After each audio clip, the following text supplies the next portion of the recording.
Capítulo 23. Moral estranha. Quem não odiar seu pai e sua mãe. Abandonar pai, mãe e filhos. Deixai os mortos enterrar seus mortos.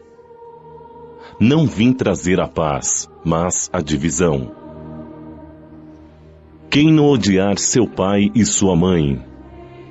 Havia uma grande multidão acompanhando Jesus e, voltando para eles, lhes disse: Se alguém vier a mim e não odiar a seu pai e sua mãe, sua mulher e seus filhos, seus irmãos e suas irmãs, e até mesmo sua própria vida, não pode ser meu discípulo. Assim, todo aquele que não carrega sua cruz e não me segue, não pode ser meu discípulo, e todo aquele que dentre vós não renuncia a tudo o que tem, não pode ser meu discípulo. Lucas, capítulo 14, versículo 25 a 27 e 33. Aquele que ama mais seu pai ou sua mãe do que a mim, não é digno de mim.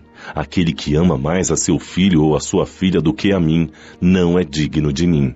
Mateus, capítulo 10, versículo 37. Certas palavras, aliás muito raras, fazem um contraste tão estranho na linguagem atribuída ao Cristo que instintivamente repelimos ao seu sentido literal sem que a perfeição de sua doutrina nada sofra com isso.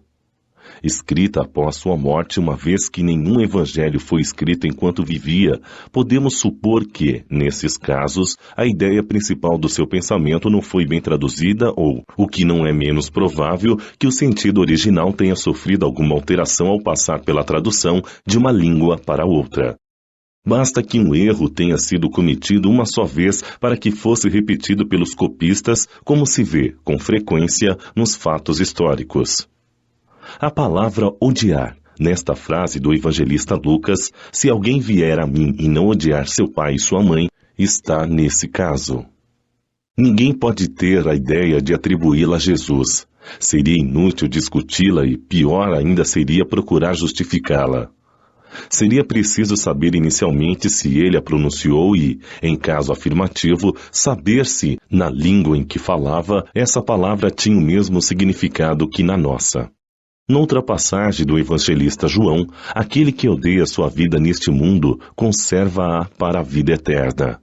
É claro que ela não traduz a ideia que lhe atribuímos. A língua hebraica era pobre e tinha muitas palavras com diversas significações. É o que acontece, por exemplo, na Gênese. A palavra que indica as fases da criação serve também para expressar um período de tempo qualquer e ainda o período diurno, de que derivou sua tradução para a palavra dia e a crença de que o mundo fora feito em 6 dias. Também ocorre o mesmo com a palavra que designava um camelo e um cabo, pois os cabos eram feitos de pelo de camelo e que foi traduzida por camelo na alegoria do buraco da agulha. É preciso, além de tudo, considerar os costumes e o caráter dos povos que influem na natureza particular das línguas. Sem esse conhecimento, o sentido verdadeiro das palavras nos escapa, e de uma língua para outra, a mesma palavra tem um significado de maior ou menor energia. Pode ser uma injúria ou uma blasfêmia em uma e ter um sentido significante em outra, conforme a ideia que se queira exprimir. Numa mesma língua, ocorre também o que o sentido de certas palavras se altera com o passar dos séculos, e é por isso que uma tradução rigorosamente ao pé da letra nem sempre revela perfeitamente o pensamento original. Para manter a exatidão é preciso, às vezes, empregar não as palavras correspondentes à tradução, mas, sim, palavras que sejam equivalentes ou semelhantes. Estas observações encontram uma aplicação especial na interpretação das Sagradas Escrituras e nos Evangelhos em particular. Se não consideramos o meio em que Jesus vivia, ficaremos sujeitos a enganos sobre o sentido de certas expressões e de certos fatos, em virtude do hábito de as entendermos de acordo com os nossos pontos de vista atuais. A palavra odiar, empregada neste caso, não pode ser entendida com a sua significação moderna, visto que seria contrária à essência dos ensinamentos de Jesus. Abandonar pai, mãe e filhos. Todo aquele que por amor ao meu nome deixar sua casa, seus irmãos, irmãs, pai, mãe, mulher, filhos e suas terras, receberá o cêntuplo e terá como herança a vida eterna. Mateus capítulo 19, versículo 29. Então Pedro lhe disse: Quanto a nós, vede que deixamos tudo e vos seguimos.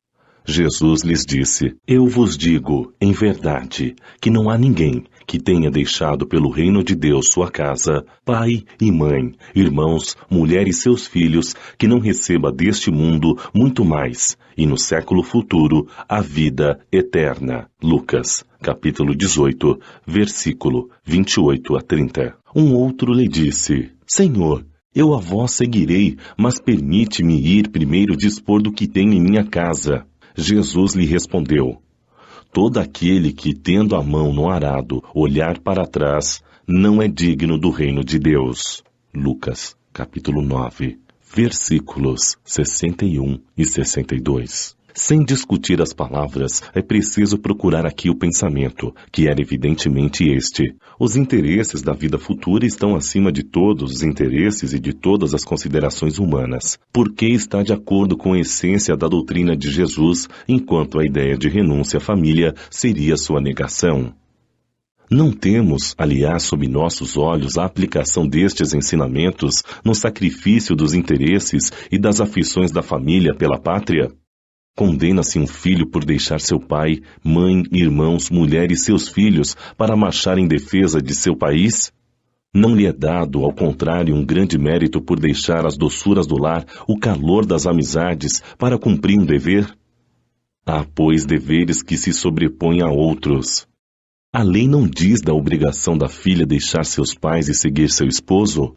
O mundo está repleto de casos em que as separações mais dolorosas são necessárias, mas as afeições nem por isso se rompem. O afastamento não diminui nem o respeito, nem a dedicação que se deve aos pais, nem a ternura para com os filhos.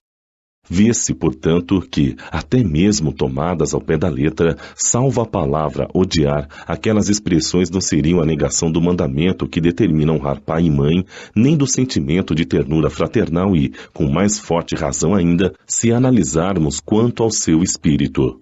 Elas tinham por objetivo mostrar, de forma propositadamente exagerada, o quanto era importante para o homem o dever de ocupar-se da vida futura, considerando que elas deviam ser menos chocantes para um povo e uma época em que, por força das circunstâncias, os laços de família tinham menos força do que numa civilização moralmente mais avançada.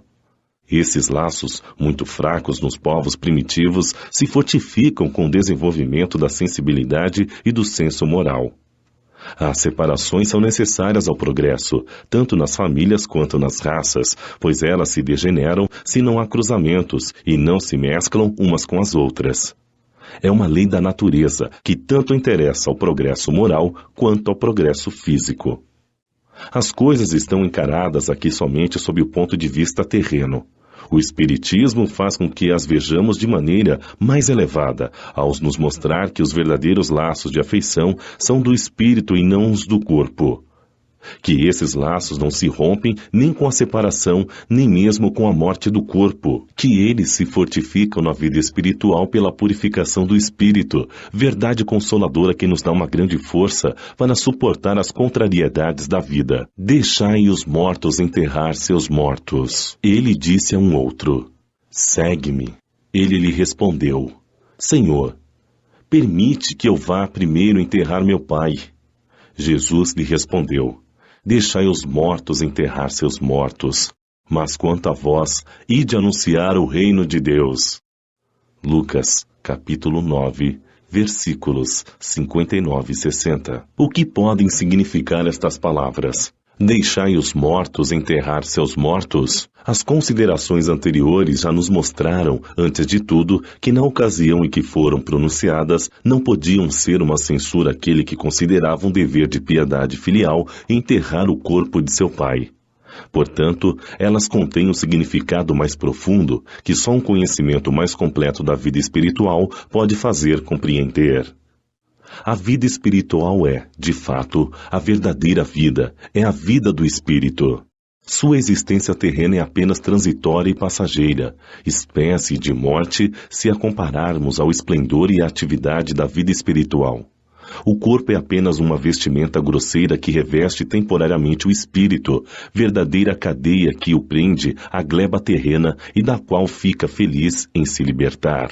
O respeito que se tem pelos mortos não se refere à matéria, mas sim à lembrança, ao espírito ausente. É semelhante àquele que se tem pelos objetos que lhe pertenceram, que tocou, e os que lhe querem bem os guardam como objetos de estima. Era isso o que aquele homem não podia compreender por si mesmo, e Jesus o ensina dizendo: não vos inquieteis com o corpo, procurai-vos antes com o espírito, ide ensinar o reino de Deus, ide dizer aos homens que sua pátria não está na terra, e sim no céu, pois é lá que está a verdadeira vida. Não vim trazer a paz, mas a divisão. Não penseis que vim trazer a paz à terra, não vim trazer a paz, e sim a espada, pois vim separar o homem de seu pai, a filha de sua mãe e a nora da sogra, e o homem terá como inimigos aqueles de sua casa. Capítulo 10, versículo 34 a 36. Vim lançar o fogo à terra, e o que mais desejo senão que ele se acenda? Devo ser batizado com um batismo, e quão grande é minha angústia até que ele se cumpra. Acreditais que vim trazer a paz à terra? Não, eu vos asseguro, mas pelo contrário, a divisão. Pois, de hoje em diante, se encontrarem 5 pessoas em uma casa, ficarão umas contra as outras, 3 contra 2 e 2 contra 3. O pai contra o filho, e o filho contra o pai. A mãe contra a filha, e a filha contra a mãe. A sogra contra a nora, e a nora contra a sogra. Lucas, capítulo 12, versículo 49 a 53. Será mesmo possível que Jesus, a personificação da doçura e da bondade, aquele que sempre pregou o amor ao próximo, tenha dito: não vim trazer a paz, e sim a espada. Vim separar o filho do pai, o esposo da esposa. Vim lançar o fogo à terra e tenho pressa de que ela se acenda? Estas palavras não estão em flagrante contradição com o seu ensinamento? Não é uma blasfêmia atribuir-lhe a linguagem de um conquistador, sanguinário e devastador? Não. Não há blasfêmia nem contradição nestas palavras, pois foi exatamente ele quem as pronunciou e elas testemunham sua alta sabedoria. Apenas a forma causa estranheza por não expressar exatamente seu pensamento, o que provocou enganos quanto ao seu verdadeiro sentido. Tomadas ao pé da letra, tenderiam a transformar sua missão totalmente pacífica em uma missão de perturbação e discórdias, consequência absurda que o bom senso descarta, pois Jesus não podia contradizer-se. Toda ideia nova encontra forçosamente oposição, e não houve uma única que se estabelecesse sem lutas. Nestes casos, a resistência é proporcional à importância dos resultados previstos, pois, quanto maior for a ideia, tanto maior será o número de interesses ameaçados. Se for notoriamente falsa, considerada sem consequências, ninguém se perturbará com ela e a deixam passar, sabendo que não tem vitalidade. Mas se for verdadeira, se assentada em uma base sólida, se prevê em futuro para ela, um secreto pressentimento adverte seus opositores de que ela é um perigo para eles e para a ordem das causas em cuja manutenção estão interessados. Eis porque se lançam contra ela e contra seus seguidores. A medida da importância e dos resultados de uma ideia nova se encontra, assim, na agitação emocional que seu aparecimento provoca, na violência da oposição que ela desperta, na intensidade e persistência da raiva de seus adversários. Jesus vinha proclamar uma doutrina que destruiria pelas bases os abusos nos quais viviam os fariseus, os escribas e os sacerdotes de seu tempo. Por isso o fizeram morrer, acreditando que matando o homem matariam a ideia, mas a ideia sobreviveu porque era verdadeira. Cresceu porque estava nos desígnios de Deus, e nascida numa pequena vila da Judéia, foi plantar sua bandeira na própria capital do mundo pagão de frente a seus inimigos mais sanguinários, daqueles que tinham maior interesse em combatê-la, pois aniquilava as crenças seculares a que muitos se apegavam, mais por interesse do que por convicção. Lutas das mais terríveis esperavam aí seus apóstolos. As vítimas foram inumeráveis, mas a ideia cresceu sempre e saiu triunfante porque superava, como verdade, suas antecessoras. É preciso observar que o cristianismo apareceu quando o paganismo estava em decadência e se debatia contra as luzes da razão. Praticavam-no ainda por formalidade, mas a crença havia desaparecido e apenas o interesse pessoal o sustentava. O interesse é persistente, ele nunca cede à evidência, irrita-se cada vez mais, quanto mais claros e objetivos são os raciocínios que se lhe opõem e que melhor demonstram seu erro. Sabe muito bem que está errado, mas isso não abala, visto que na sua alma não há verdadeira fé. O que mais o amedronta é a luz que abre os olhos aos cegos. O erro lhe é proveitoso, eis porque se aferra a ele e o defende. Sócrates também não tinha formulado uma doutrina semelhante, até certo ponto, a do Cristo, porque ela não prevaleceu naquela época, em meio a um dos povos mais inteligentes da terra? É porque o tempo ainda não havia chegado. Ele semeou em uma terra não preparada, o paganismo não estava suficientemente desgastado. O Cristo recebeu sua missão providencial no tempo determinado. Nem todos os homens de seu tempo estavam à altura das ideias cristãs, mas havia um clima mais favorável para assimilá-las, porque já se começava a sentir o vazio que as crenças vulgares deixavam na alma. Sócrates e Platão haviam aberto o caminho e preparado os espíritos. Infelizmente, os adeptos da nova doutrina não se entenderam quanto à interpretação das palavras do mestre, a maior parte dissimulada por alegorias e figuras de linguagem. Daí nasceram, de imediato, numerosas seitas que pretendiam ter, com exclusividade, a verdade e por séculos não puderam entrar em acordo. Esquecendo-se do mais importante dos ensinamentos divinos, aquele sobre o qual Jesus havia feito a pedra angular do seu edifício e a condição expressa da salvação: a caridade, a fraternidade e o amor ao próximo. Essas seitas se amaldiçoaram mutuamente e arremeteram-se umas contra as outras, as mais fortes esmagando as mais fracas, afogando-as no sangue, nas torturas e na chama das fogueiras. Os cristãos, vencedores do paganismo, de perseguidos passaram a perseguidores. Foi a ferro e fogo que plantaram a cruz do Cordeiro sem mácula nos dois mundos. É um fato comprovado que as guerras religiosas foram mais cruéis e fizeram mais vítimas do que as guerras políticas. Nelas cometeram-se mais atrocidades e barbarismos do que em qualquer outra. Estaria o erro na doutrina do Cristo? Não, certamente, pois ela condena formalmente toda a violência. Disse ele alguma vez a seus discípulos: "E de matar, massacrar, queimar aqueles que não acreditarem como vós?" Não. Ele lhes disse exatamente o contrário. Todos os homens são irmãos, e Deus é soberanamente misericordioso. Amai vosso próximo, amai vossos inimigos, fazei o bem àqueles que vos perseguem. Ele ainda lhes disse mais: quem matar pela espada, perecerá pela espada. A responsabilidade não está, portanto, na doutrina de Jesus, mas naqueles que a interpretaram falsamente dela e fizeram um instrumento para servir às suas paixões, ignorando estas palavras: meu reino não é deste mundo. Jesus, em sua profunda sabedoria, previu o que devia acontecer. Estas coisas eram inevitáveis, pois decorriam da inferioridade da natureza humana, que não podia transformar-se instantaneamente. Foi preciso que o cristianismo passasse por essa longa e cruel prova de 18 séculos para mostrar toda a sua força, porque apesar de todo o mal cometido em seu nome, dela saiu puro, nunca esteve em questão. A censura sempre recaiu sobre aqueles que dele abusaram, e a cada ato de intolerância sempre se disse: se o cristianismo fosse melhor compreendido e melhor praticado, isso não teria acontecido. Quando Jesus disse: não acrediteis que vim trazer a paz, e sim a divisão, seu pensamento era este: não acrediteis que minha doutrina se estabeleça pacificamente.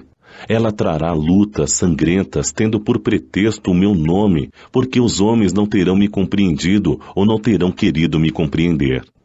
Os irmãos, separados por suas crenças, lançarão a espada uns contra os outros, e a divisão reinará entre os membros de uma mesma família que não tiverem a mesma fé.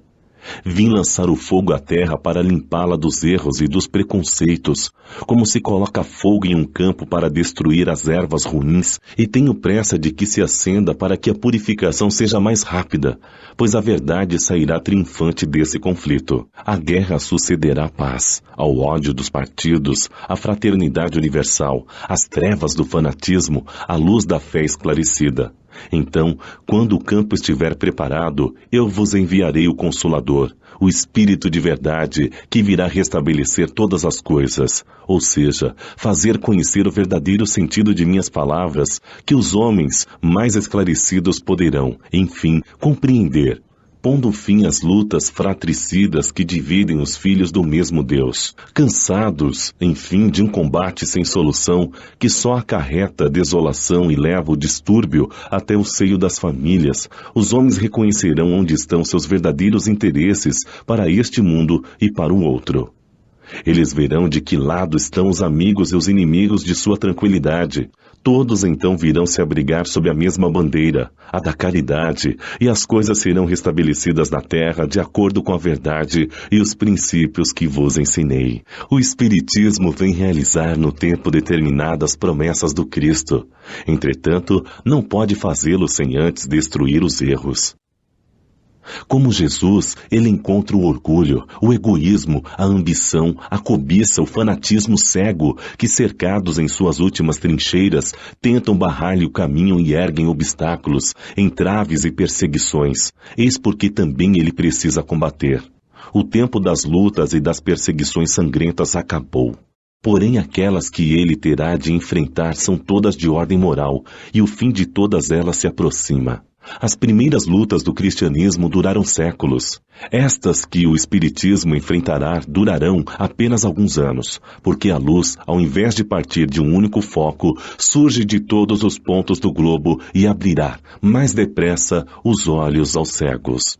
As palavras de Jesus devem, portanto, ser entendidas como referentes às discórdias que ele previa que sua doutrina iria provocar, aos conflitos momentâneos que surgiram como consequência e às lutas que teria de enfrentar antes de firmar-se, tal como aconteceu aos hebreus antes de sua entrada na terra da promissão e não como decorrência de um propósito premeditado de sua parte para semear a desordem e a confusão.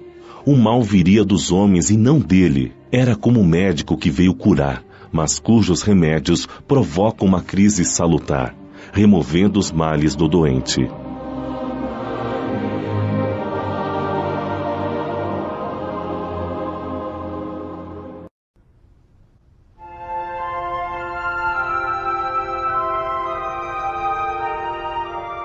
Capítulo 24.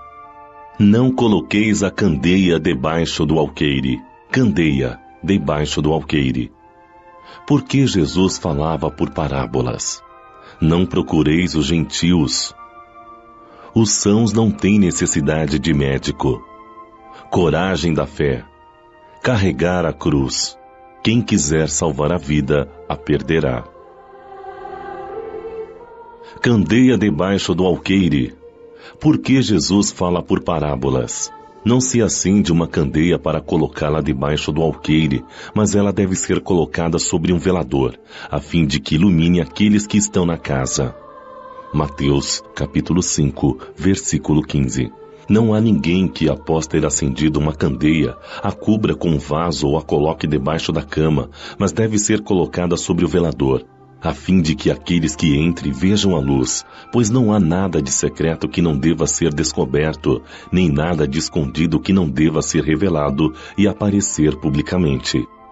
Lucas, capítulo 8, versículos 16 e 17. Seus discípulos, se aproximando, disseram: Por que falais por parábolas? E respondendo, lhes disse: Porque foi dado a vós conhecer os mistérios do reino dos céus, mas a eles isso não lhes foi dado. Porque aquele que já tem, mais lhe será dado e ele ficará na abundância. Aquele, entretanto, que não tem, mesmo que tem, lhe será tirado. Falo-lhes por parábolas, porque vendo não veem, e ouvindo não escutam e não compreendem. E neles se cumprirá a profecia de Isaías, que diz: Ouvireis com os vossos ouvidos e não escutareis. Olhareis com os vossos olhos e não vereis. Porque o coração deste povo se tornou pesado, seus ouvidos se tornaram surdos e fecharam os olhos para que seus olhos não vejam e seus ouvidos para que não ouçam, para que seu coração não compreenda e nem se convertam, permitindo que eu os cure. Mateus, capítulo 13, versículo 10 a 15. Causa estranheza ouvir Jesus dizer que não se deve colocar a luz debaixo do alqueire, enquanto ele mesmo encobre constantemente o sentido de suas palavras sobre o véu alegórico que nem todos podem compreender. Ele se explica ao dizer a seus apóstolos: eu lhes falo por parábolas, porque não estão ainda à altura de compreender certas coisas. Veem, olham, ouvem e não compreendem. Assim dizer-lhes tudo seria inútil por enquanto, mas digo a vós porque vos foi dado compreender estes mistérios. Ele procedia perante o povo como se faz com as crianças cujas ideias ainda não estão desenvolvidas. Dessa maneira, indica o verdadeiro sentido do seu ensinamento. Não se deve colocar a candeia debaixo do alqueire, mas sobre o velador, a fim de que todos aqueles que entrem possam ver a luz. Isto é, não é prudente revelar precipitadamente todos os conhecimentos, pois o ensinamento deve ser proporcional à inteligência daquele a quem se dirige, porque há pessoas para as quais a luz muito viva ofusca sem esclarecer. Acontece com a sociedade em geral mesmo que com os indivíduos. As gerações passam pela infância, pela juventude e pela idade madura. Cada coisa deve vir a seu tempo, já que o grão semeado fora da época do plantio não germina. Mas o que a prudência manda calar momentaneamente deve, cedo ou tarde, ser descoberto, pois, atingindo um certo grau de desenvolvimento, os homens procuram por si mesmos a luz viva, as trevas da ignorância lhes pesam. Tendo Deus lhes dado inteligência para compreender e para se guiarem por entre as coisas da terra e do céu, eles tratam de raciocinar, refletir sobre a sua fé. Por isso é que não se deve colocar a candeia debaixo do alqueire, pois, sem a luz da razão, a fé se enfraquece. Se em sua prudente sabedoria a providência só revela as verdades gradualmente, sempre as desvendará à medida que a humanidade esteja madura para recebê-las. Mantendo-as em reserva e não debaixo do alqueire, porém, quando os homens as possuem, as escondem do povo a maior parte do tempo, apenas com o intuito de dominá-lo. São estes os que verdadeiramente colocam a luz debaixo do alqueire. Foi por isso que todas as religiões tiveram seus méritos cujo exame proíbem. Mas enquanto essas religiões permaneciam atrasadas, a ciência e a inteligência avançaram e romperam o véu dos mistérios. O povo, atingindo a maturidade, quis conhecer os mistérios a fundo, e então eliminou de sua fé o que era contrário à observação. Não pode haver mistérios absolutos, e Jesus está com a razão quando diz que não há nada de secreto que não deva ser revelado.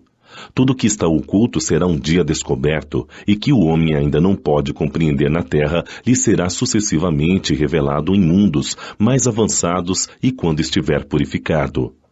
Aqui na terra, ele ainda está em meio ao nevoeiro. Pergunta-se: que proveito o povo poderia tirar dessa quantidade de parábolas cujo sentido era indecifrável?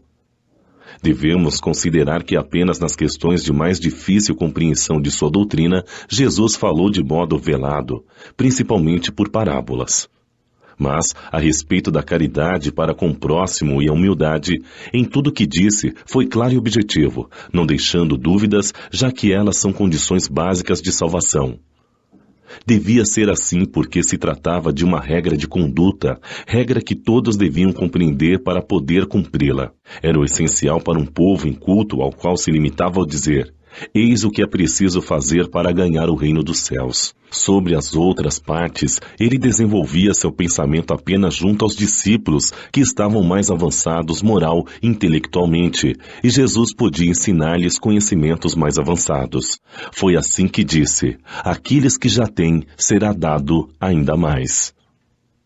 Entretanto, Jesus, mesmo com seus apóstolos, tratou de modo vago muitos pontos, cuja completa compreensão estava reservada a tempos futuros. Foram estes pontos que deram lugar a interpretações tão diversas, até que a ciência, de um lado, e o espiritismo, de outro, vieram revelar as novas leis da natureza, possibilitando a compreensão do verdadeiro sentido das suas parábolas. O espiritismo vem lançar luz sobre uma série de pontos de difícil entendimento. Entretanto, não o faz imprudentemente. Os espíritos, em suas instruções, procedem com uma admirável prudência, apenas sucessiva e gradualmente abordam as diversas partes já conhecidas da doutrina, e é assim que as outras partes serão ainda reveladas à medida que o momento de fazê-las vir à luz tiver chegado. Se a houvessem revelado completa desde o início, seria acessível apenas a um pequeno número de pessoas e assim teria assustado e afastado aqueles que não estivessem preparados para entendê-la, o que teria prejudicado a sua propagação.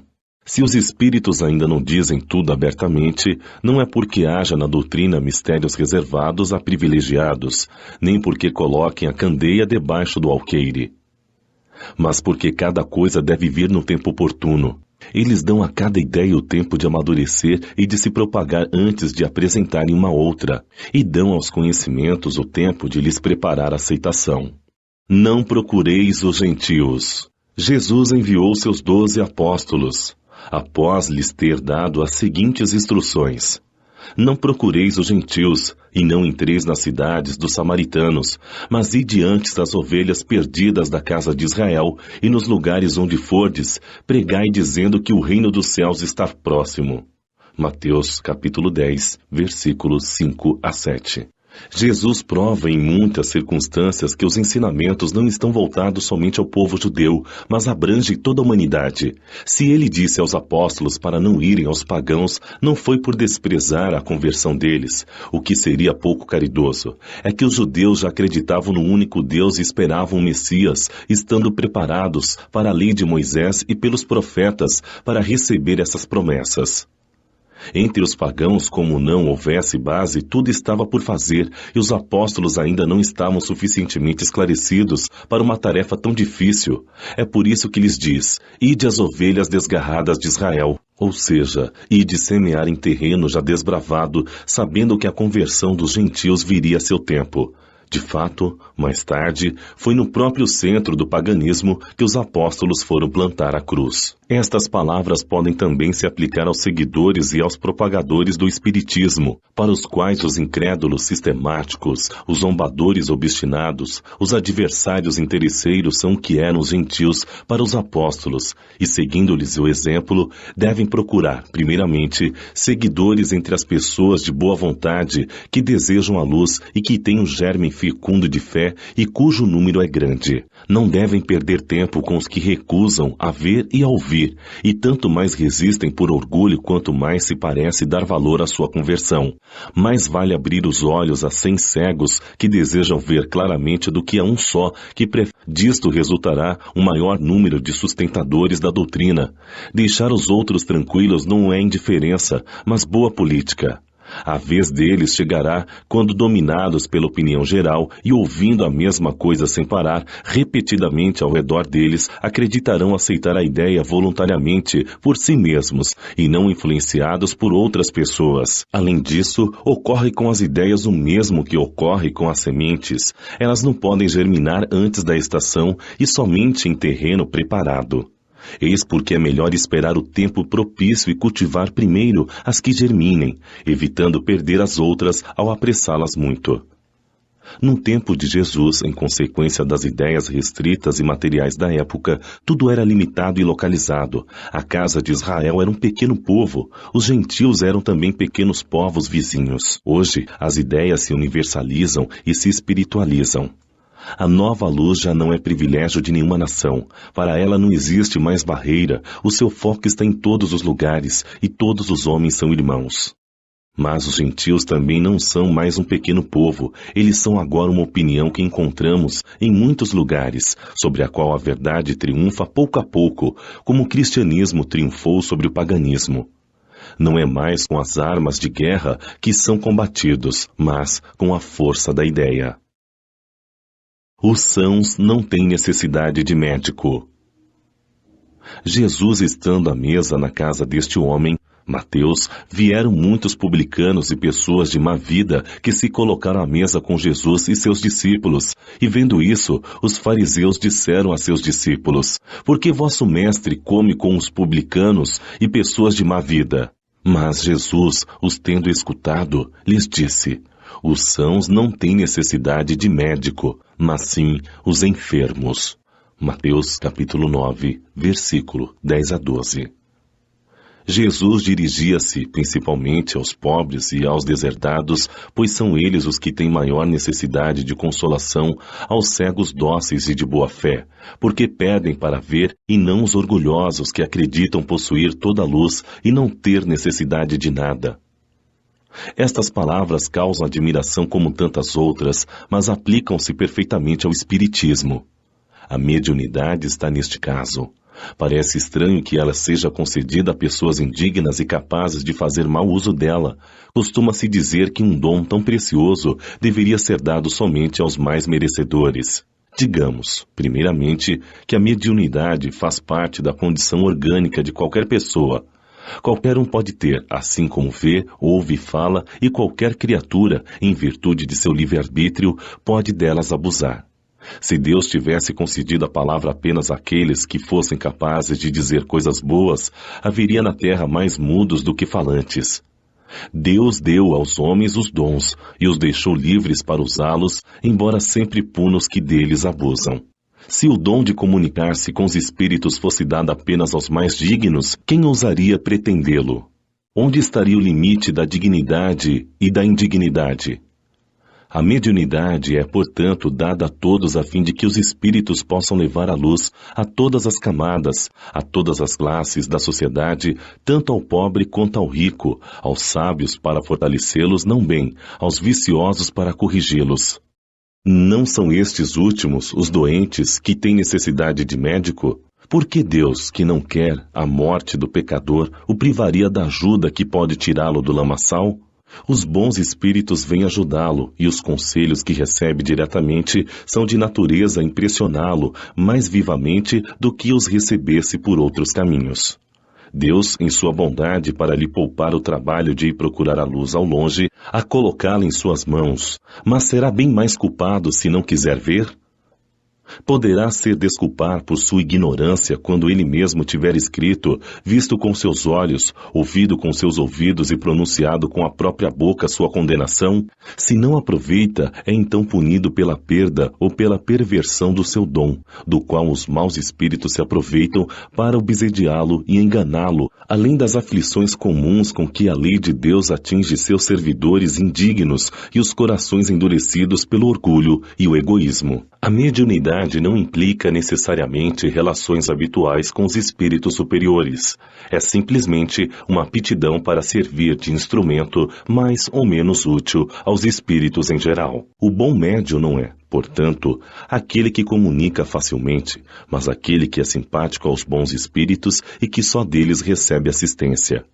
É somente nesse sentido que a excelência das qualidades morais tem influência sobre a mediunidade. Coragem da fé. Todo aquele que me confessar e me reconhecer diante dos homens, eu o reconhecerei e confessarei diante de meu Pai que está nos céus. E todo aquele que me renegar diante dos homens, eu o renegarei também diante de meu Pai que estás nos céus. Mateus, capítulo 10, versículos 32 e 33.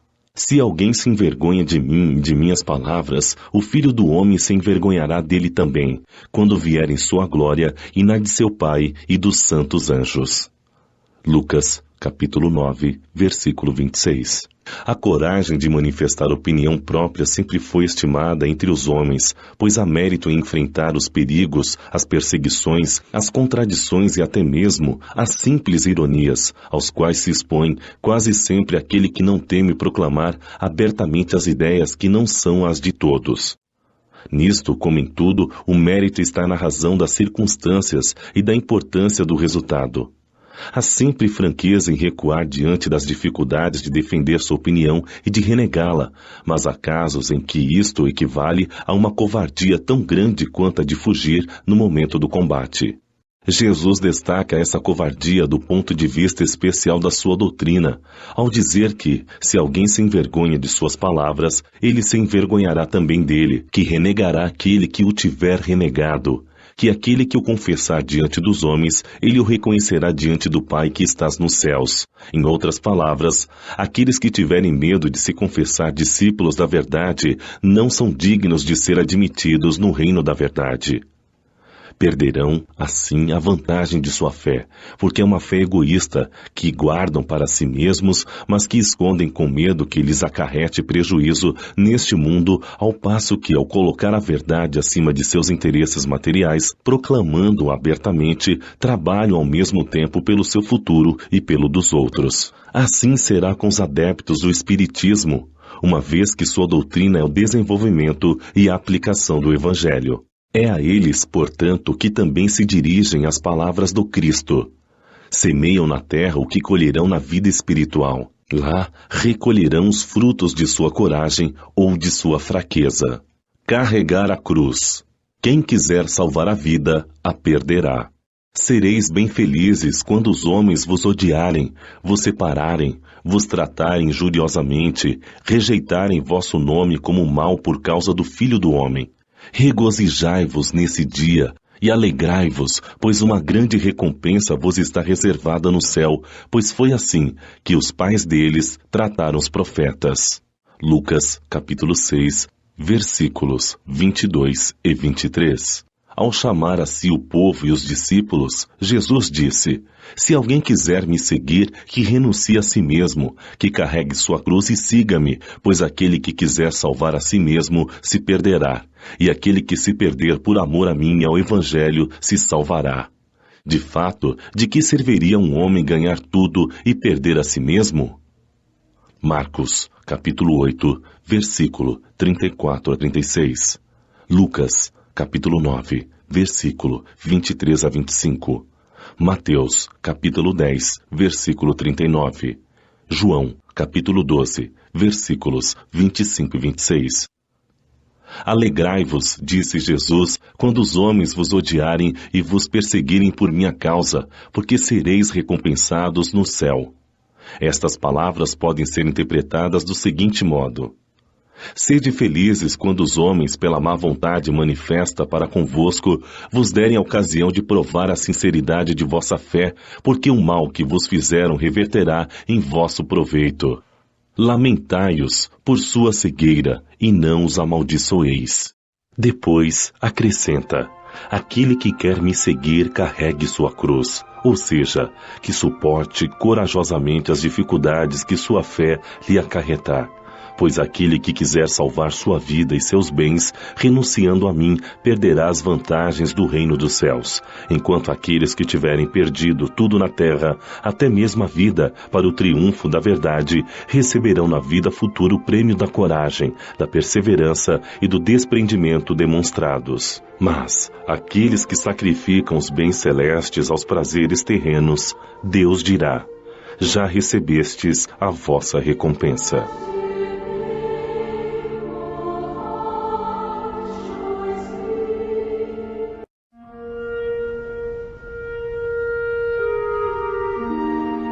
Capítulo 25. Buscai e achareis. Ajuda-te e o céu te ajudará. Observai os pássaros do céu. Não vos inquieteis pela posse do ouro. Ajuda-te e o céu te ajudará. Pede e se vos dará, buscai e achareis.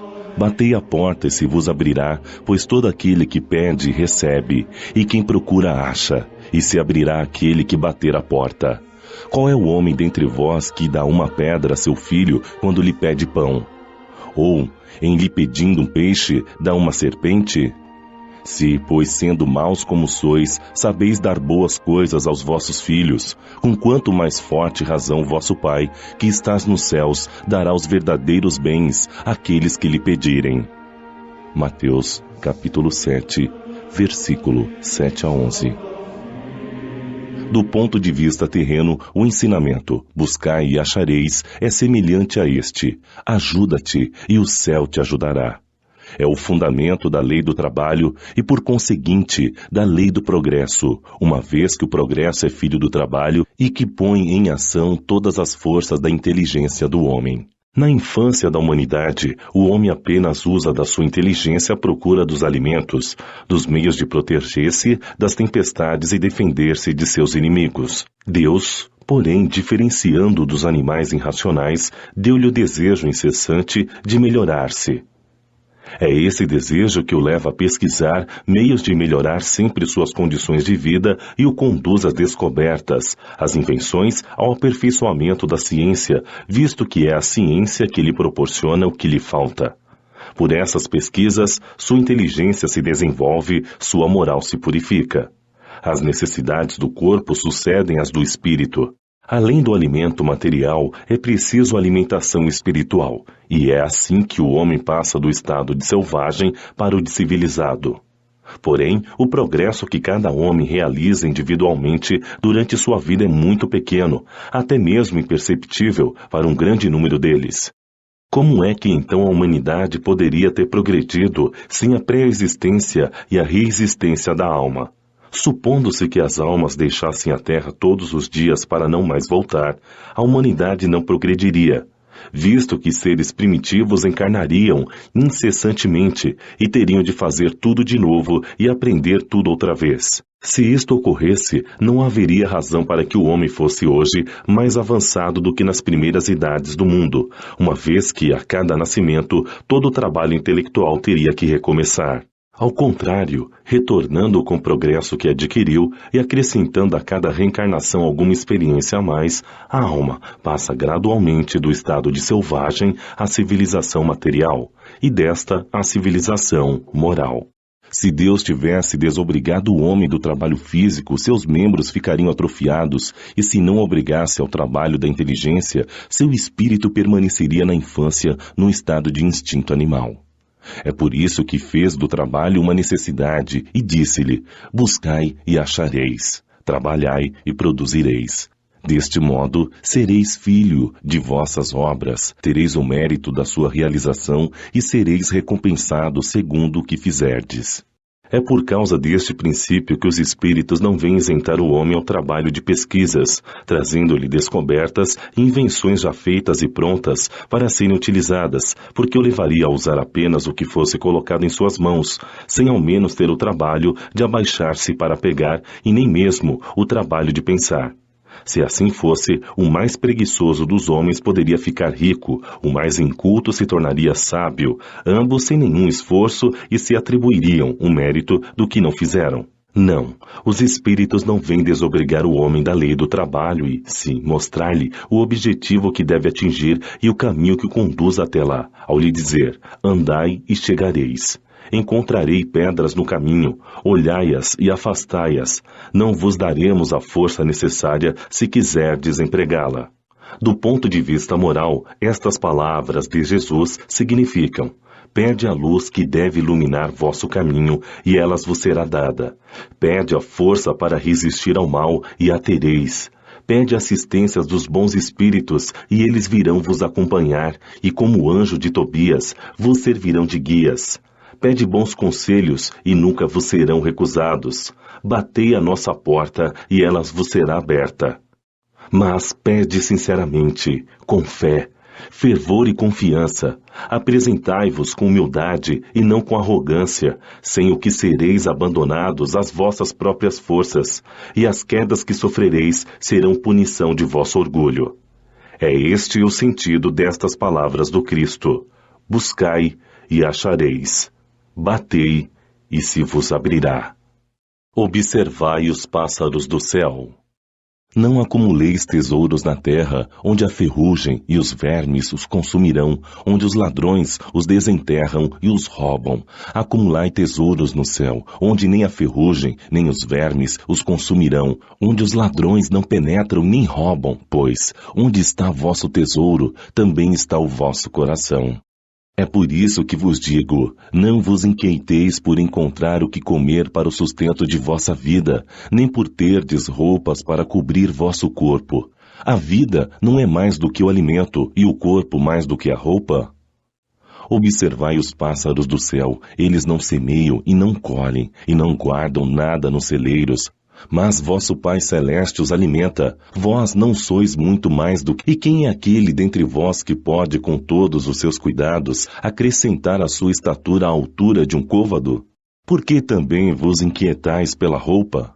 Observai como crescem os lírios dos campos, eles não trabalham nem fiam, e entretanto eu vos declaro que nem mesmo Salomão, em toda a sua glória, nunca se vestiu como um deles. Se, pois, Deus tem cuidado de vestir desse modo uma erva dos campos, que hoje existe e que amanhã será lançada na fornalha, quanto mais cuidado terá em vos vestir, homens de pouca fé. Não vos inquieteis, dizendo, que comeremos, ou que beberemos, ou com que nos vestiremos?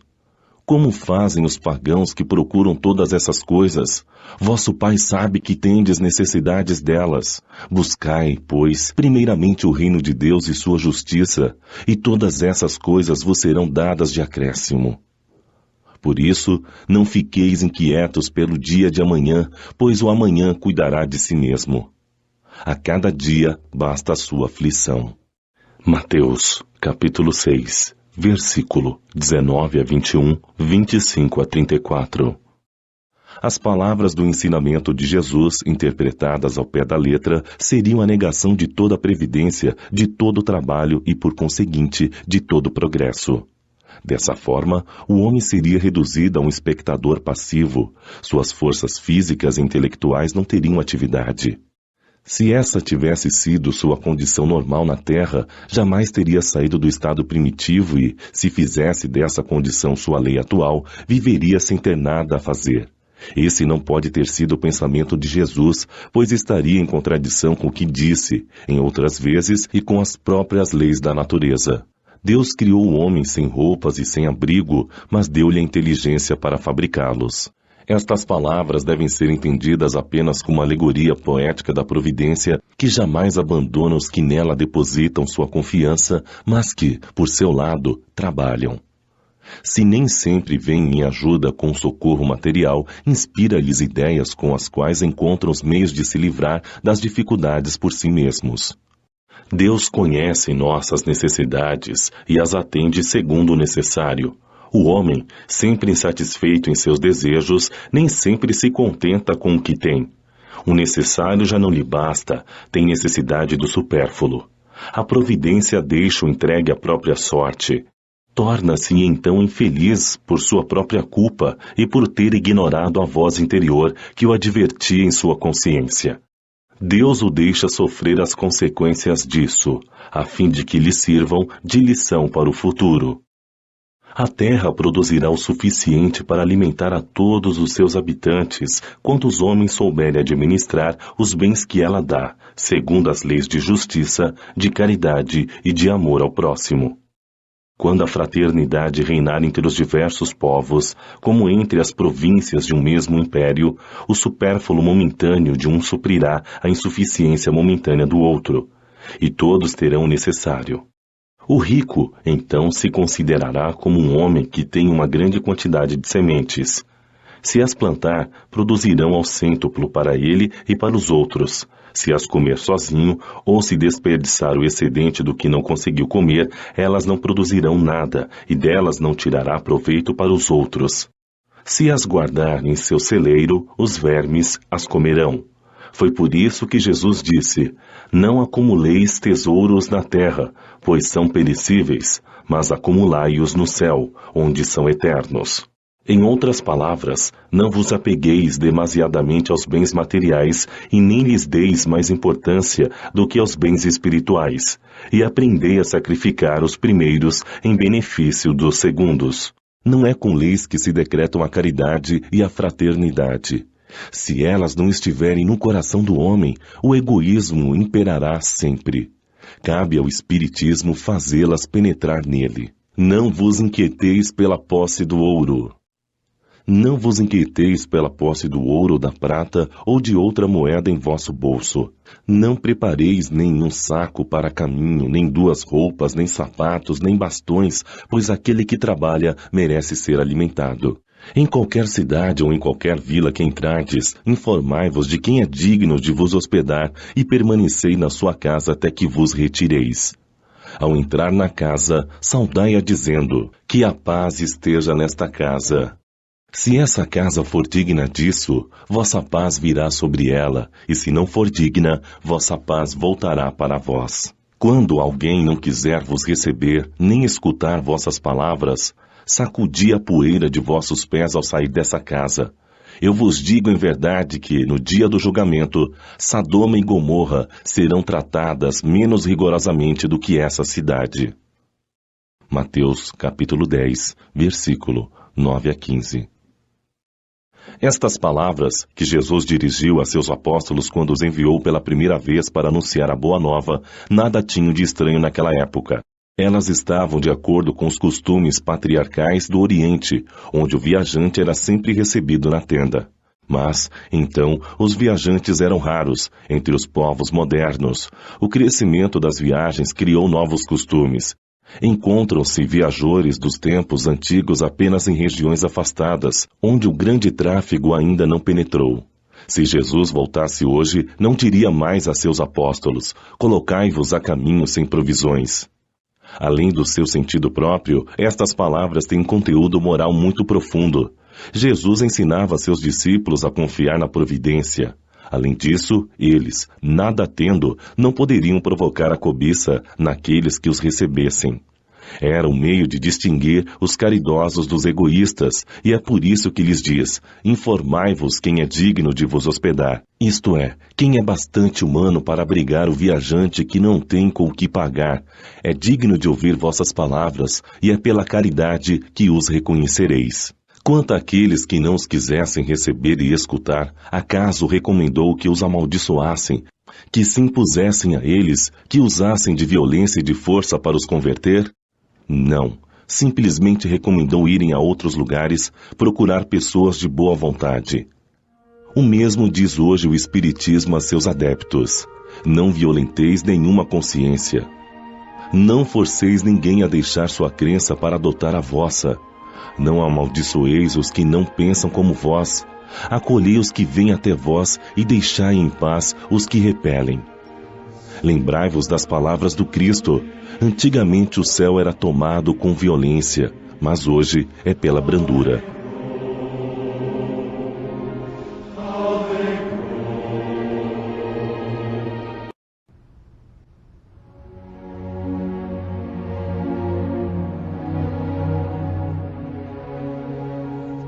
Capítulo 26. Dai gratuitamente o que recebestes gratuitamente. Dom de curar, preces pagas, mercadores expulsos do templo, mediunidade gratuita. Dom de curar. Curai os enfermos, ressuscitai os mortos, limpai os leprosos, expulsai os demônios. Dai gratuitamente o que recebestes gratuitamente. Mateus, capítulo 10, versículo 8. Dai gratuitamente o que recebestes gratuitamente, disse Jesus a seus discípulos. Por este ensinamento recomenda não cobrar por aquilo que nada se pagou.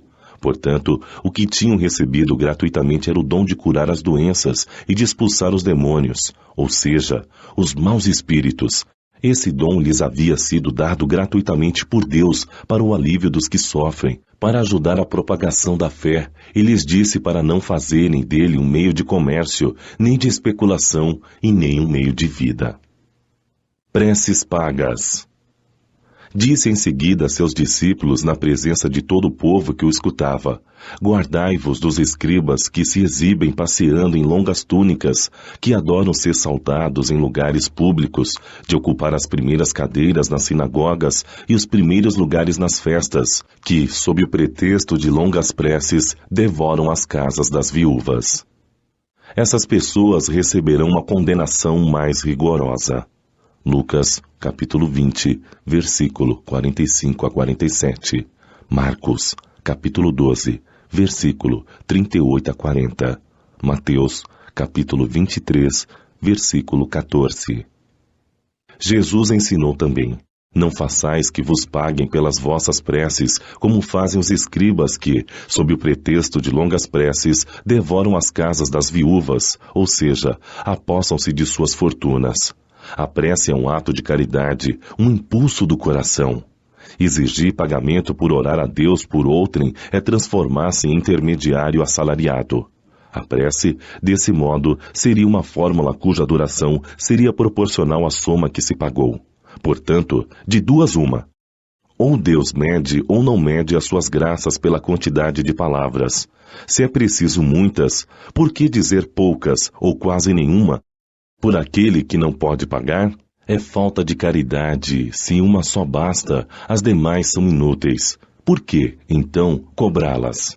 É falta de caridade, é prevaricação. Como sabemos, Deus não cobra pelos benefícios que concede, como pode alguém que nem mesmo é o distribuidor deles, que não pode garantir sua obtenção, pretender cobrar por um pedido que talvez nenhum resultado produza? Deus não condicionaria um ato de clemência, de bondade ou de justiça que solicitamos a sua misericórdia em troca de dinheiro. Por outro lado, se a soma não fosse paga ou fosse insuficiente, resultaria que a justiça, a bondade e a clemência de Deus seriam suspensas. A razão, o bom senso, a lógica nos dizem ser impossível que Deus, a perfeição absoluta, encarregue criaturas imperfeitas de colocar preço à sua justiça. A justiça de Deus é como o sol, se distribui para todos, tanto para pobres quanto para ricos, se consideramos imoral traficar com as graças de um soberano da terra, quanto mais não será fazer o mesmo com os soberanos do universo? As preces pagas têm ainda um outro inconveniente. É que aquele que as compra se julga, na maioria das vezes, dispensado de orar, pois considera-se quite desde que deu seu dinheiro. Sabe-se que os espíritos são tocados pelo fervor do pensamento de quem por eles se interessa. Qual pode ser o fervor daquele que encarrega um terceiro para orar por ele, pagando? Qual é o fervor desse terceiro quando delega seu mandato a um outro, esse a um outro e assim por diante? Isso não é reduzir a eficiência da prece ao valor de uma moeda corrente? Mercadores expulsos do templo. Vieram em seguida a Jerusalém e Jesus, tendo entrado no templo, começou a expulsar de lá os que vendiam e compravam. Derrubou as mesas dos cambistas e as cadeiras dos que vendiam pombos, e não permitiu que ninguém transportasse qualquer utensílio pelo templo. Também os instruiu ao dizer: não está escrito que minha casa será chamada casa de orações por todas as nações? E, entretanto, fizestes dela um covil de ladrões. Os príncipes dos sacerdotes, tendo ouvido isto, procuravam meio de prendê-lo, pois temiam-no, uma vez que todos estavam tomados de admiração pela sua doutrina. Marcos, capítulo 11, versículo 15 a 18. Mateus, capítulo 21, versículos 12 e 13. Jesus expulsou os mercadores do templo. Deste modo, condenou o tráfico das coisas santas sob qualquer forma. Deus não vende nem sua bênção, nem seu perdão, nem a entrada no reino dos céus. O homem não tem, pois, o direito de lhes estipular preço. Mediunidade gratuita. Os médiuns de agora, visto que também os apóstolos tinham mediunidade, receberam igualmente de Deus um dom gratuito, o de serem os intérpretes dos espíritos, para instruírem os homens, para lhes mostrar o caminho do bem e conduzi-los à fé, e não para venderem palavras que não lhe pertencem, visto que não são o produto de suas concepções, nem de suas pesquisas, nem de seus trabalhos pessoais. Deus quer que a luz chegue a todos, não quer que o mais pobre seja dela privado e possa dizer: não tenho fé porque não pude pagar. Não tive a consolação de receber os encorajamentos e os testemunhos de afeição daqueles por quem choro, porque sou pobre. Eis porque a mediunidade não é um privilégio e se encontra em todos os lugares. Cobrar por ela seria desviá-la de seu objetivo providencial. Todo aquele que conhece as condições em que os bons espíritos se comunicam e a repulsa que sentem por tudo que é de interesse egoísta, sabe como pouca coisa é preciso para que se afastem, jamais poderá admitir que os espíritos superiores estejam à disposição do primeiro, que os chamasse, recompensando-os tanto por sessão. O simples bom senso repele esse pensamento. Não seria também uma profanação evocar em troca de dinheiro os seres que respeitamos ou que não são queridos? Sem dúvida, agindo assim, podem-se ter manifestações, mas quem poderá garantir a sinceridade delas? Espíritos levianos, mentirosos, espertos e toda espécie de espíritos inferiores, muito pouco escrupulosos, correm sempre a esses chamados e estão sempre prontos a responder a tudo que lhe é perguntado, sem se preocupar com a verdade. Aquele que quer comunicações sérias deve, em primeiro lugar, procurá-las seriamente, depois de certificar-se sobre a natureza das ligações do médio com os seres do mundo espiritual. Portanto, a primeira condição para se alcançar a benevolência dos bons espíritos é a humildade, o devotamento, a abnegação e o mais absoluto desinteresse moral e material. Ao lado da questão moral, apresenta-se uma consideração real e positiva, não menos importante, que se liga à própria natureza da mediunidade. A mediunidade séria não pode ser e jamais será uma profissão, não somente porque seria desacreditada moralmente e logo se assemelharia aos que leem a sorte, mas também porque um obstáculo se opõe a isso. É que a mediunidade é um dom essencialmente móvel, fugídio, variável e inconstante. Ela seria, pois, para o explorador, um recurso completamente incerto que poderia lhe faltar no momento mais necessário. Outra coisa é um talento adquirido pelo estudo e pelo trabalho e que, por essa razão, equivale a uma propriedade da qual, naturalmente, é permitido tirar proveito. A mediunidade não é nenhuma arte e nenhum talento. É por isso que ela não pode tornar-se uma profissão, ela apenas existe com a participação dos espíritos. Sem eles, não há mediunidade. A aptidão pode continuar existindo, mas o exercício é falso, é nulo. Não há um único médium no mundo que possa garantir a obtenção de uma manifestação espírita em um determinado instante. Explorar a mediunidade é, portanto, dispor de algo que não se possui. Afirmar o contrário é enganar aquele que paga. Ainda mais, não é de si mesmo que o explorador dispõe, é dos espíritos, das almas dos mortos cuja cooperação se colocou à venda. Esta ideia causa repugnância. Foi esse tráfico comprovado pelo abuso, explorado pelos impostores, pela ignorância, pela crendice e pela superstição que motivou a proibição de Moisés. O espiritismo moderno, compreendendo a seriedade da questão, lançou sobre esses exploradores o descrédito, elevando a mediunidade à categoria de missão. A mediunidade é uma missão sagrada que deve ser praticada santa e religiosamente. Se há um gênero de mediunidade que requer essa condição de maneira ainda mais absoluta, é a mediunidade de cura. Assim é que o médico oferece o fruto de seus estudos, que fez à custa de sacrifícios muitas vezes árduos. O magnetizador dá o seu próprio fluido, muitas vezes até mesmo sua saúde. Portanto, ambos podem colocar preço nisso. O médium curador, por sua vez, transmite o fluidor salutar dos bons espíritos, e isso ele não tem o direito de vender. Jesus e os apóstolos, embora pobres, nada recebiam pelas curas que faziam. Aquele, pois, que não tem do que viver, que procure recursos em outros lugares, menos na mediunidade, e que apenas dedique a ela, se for o caso, o tempo de que possa dispor materialmente. Os espíritos levarão em conta o seu devotamento e sacrifícios, enquanto se afastaram daqueles que esperam fazer da mediunidade um modo de subir na vida.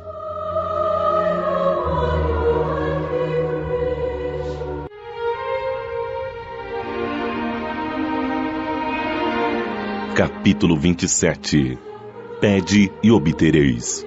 Qualidade da prece, eficiência da prece, ação da prece, transmissão do pensamento, preces que se entendam, da prece pelos mortos e pelos espíritos sofredores. Instruções dos espíritos, maneira de orar, a felicidade que a prece oferece. Qualidade da prece.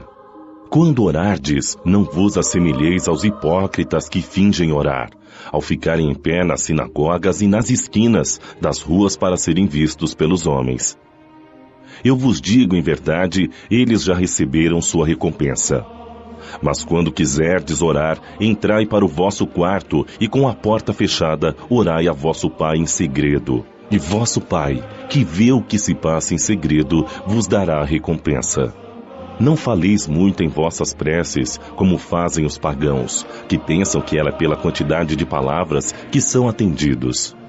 Não vos torneis semelhantes a eles, pois vosso Pai sabe do que tendes necessidade, mesmo antes de pedirdes a Ele. Mateus, capítulo 6, versículo 5 a 8. Quando vos apresentardes para orar, se tiverdes alguma coisa contra alguém, perdoai-lhe, a fim de que vosso Pai, que está nos céus, perdoe também os vossos pecados. Se não lhe perdoardes vosso Pai, que está nos céus, também não perdoará os vossos. Marcos, capítulo 11, versículos 25 e 26. Ele também disse esta parábola a alguns que depositavam confiança neles mesmos, como sendo justos, e desprezavam os outros. 2 homens subiram ao templo para orar. Um era fariseu e o outro publicano. O fariseu, estando de pé, orava assim para consigo mesmo: Meu Deus, eu vos rendo graças por não ser como o resto dos homens, que são ladrões, injustos e adúlteros, como é também este publicano. Jejuo 2 vezes por semana e dou o dízimo de tudo o que possuo. O publicano, ao contrário, ficando distante, não ousava nem mesmo levantar os olhos para o céu, mas batia no peito ao dizer: Meu Deus, tende piedade de mim, pois sou um pecador. Eu vos declaro que este retornou à sua casa justificado, e não outro, pois todo aquele que se eleva será rebaixado, e todo aquele que se humilha será elevado. Lucas, capítulo 18, versículo 9 a 14. As qualidades da prece são claramente definidas por Jesus. Quando orardes, disse, não vos coloqueis em evidência, mas orai em segredo. Não aparenteis orar muito, pois não é pela quantidade de palavras que sereis atendidos, mas pela sinceridade delas. Antes de orardes, se tiverdes alguma coisa contra alguém, perdoai-lhe, pois a prece não será agradável a Deus, se não vier de um coração purificado de todo sentimento, contrário à caridade. Enfim, orai com humildade, como publicano, e não com orgulho, como fariseu. Examinai vossas faltas e não vossas qualidades, e se vos comparardes aos outros, procurai o que há de mal em vós. Eficiência da prece. Seja o que for que peçais na prece, crede que obtereis e vos será concedido. Marcos, capítulo 11, versículo 24. Há pessoas que contestam a eficiência da prece baseando-se no fato de que, se Deus conhece nossas necessidades, não é necessário que as revelamos. Acrescentam ainda que, como tudo se encandeia no universo pelas leis eternas, nossas preces não podem mudar as leis de Deus. Sem dúvida alguma, há leis naturais e imutáveis que Deus não anulará conforme os caprichos de cada um. Mas daí a se acreditar que todas as circunstâncias da vida estejam submetidas ao que se usa chamar de fatalidade. Há uma grande diferença. Se fosse assim, o homem seria apenas um instrumento passivo, sem livre-arbítrio e sem iniciativa, e neste caso, só lhe restaria curvar a cabeça aos golpes dos acontecimentos, sem procurar evitá-los. Não tentaria procurar desviar-se dos perigos. No entanto, Deus deu ao homem a razão e a inteligência para utilizar-se delas, deu-lhe a vontade para querer, a atividade para ser ativo. Porém, tendo o homem liberdade de ação em todos os sentidos, seus atos lhe acarretam para si e para os outros consequências conforme o que faça ou deixe de fazer. É por essa razão que certos acontecimentos acabam, obrigatoriamente, escapando ao que costumamos chamar de fatalidade, mas que em nada alteram a harmonia das leis universais, da mesma maneira que o avanço ou retardamento dos ponteiros de um relógio não anula a lei do movimento que rege o seu mecanismo. Deus pode, portanto, atender a alguns pedidos sem alterar a imutabilidade das leis que regem o conjunto, desde que se submetam à sua soberana vontade. Não há lógica em deduzir-se deste ensinamento. Tudo aquilo que pedirdes pela prece vos será concedido, que basta pedir para se obter. É injusto acusar a providência de não atender a todo pedido que lhe é feito, porque ela sabe, melhor do que nós, o que é para o nosso bem. Assim procede um pai sábio, que recusa ao seu filho as coisas que lhe seriam prejudiciais. Geralmente, o homem vê apenas o presente. Em vista disso, se o sofrimento é útil à sua felicidade futura, Deus o deixará sofrer, tal como o cirurgião deixa que o doente sofra as dores de uma operação que lhe trará a cura. Deus sempre lhe dará a coragem, a paciência e a resignação quando se dirigir a Ele com confiança e lhe inspirará os meios de se livrar das dificuldades por si mesmo, ajudado pelas ideias que fará os bons espíritos lhe sugerir, deixando-lhe assim o mérito da ação. Deus ampara os que se ajudam a si mesmos, conforme o ensinamento. Ajudai-vos, e o céu vos ajudará, mas não aos que tudo esperam de um socorro alheio, sem fazer uso de suas próprias capacidades. Infelizmente, a maioria prefere ser socorrida por um milagre do que ter que fazer algum esforço. Tomemos um exemplo. Um homem está perdido no deserto, sofre terrivelmente de sede, sente-se desfalecer. Cai ao chão, pede a Deus para ampará-lo e espera. Nenhum anjo lhe vem dar de beber. Contudo, um bom espírito lhe sugere a ideia de levantar-se e seguir um dos atalhos que vê diante de si. Então, por um impulso instintivo, reúne suas forças, levanta-se e anda. Chega a uma elevação e descobre ao longe um riacho. Nesse momento, retoma a coragem. Se tiver fé, exclamará: Obrigado, meu Deus, pelo pensamento que me inspirastes e pela força que me destes. Se não tiver fé, dirá: que boa ideia eu tive, que sorte de tomar o atalho da direita e não da esquerda. Algumas vezes, a sorte realmente nos ajuda. Quanto me felicito por minha coragem e por não ter me deixado abater. Mas, se dirá, por que o bom espírito não lhe disse claramente: siga este atalho e encontrará o que necessita? Por que não se mostrou para guiá-lo e sustentá-lo no seu desfalecimento? Desse modo, teria convencido da intervenção da providência. Foi, antes de mais nada, para lhe ensinar o que é preciso ajudar-se a si mesmo e fazer o uso de suas próprias forças. Depois, pela incerteza, Deus coloca à prova a confiança que depositamos nele e na nossa submissão à sua vontade.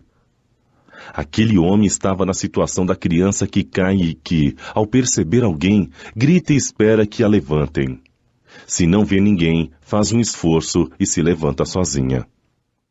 Se o anjo que acompanhou Tobias lhe tivesse dito: sou enviado por Deus para te guiar em tua viagem e te proteger de todo perigo, Tobias não teria tido nenhum mérito. Confiaria em seu acompanhante e não teria tido necessidade nem de pensar.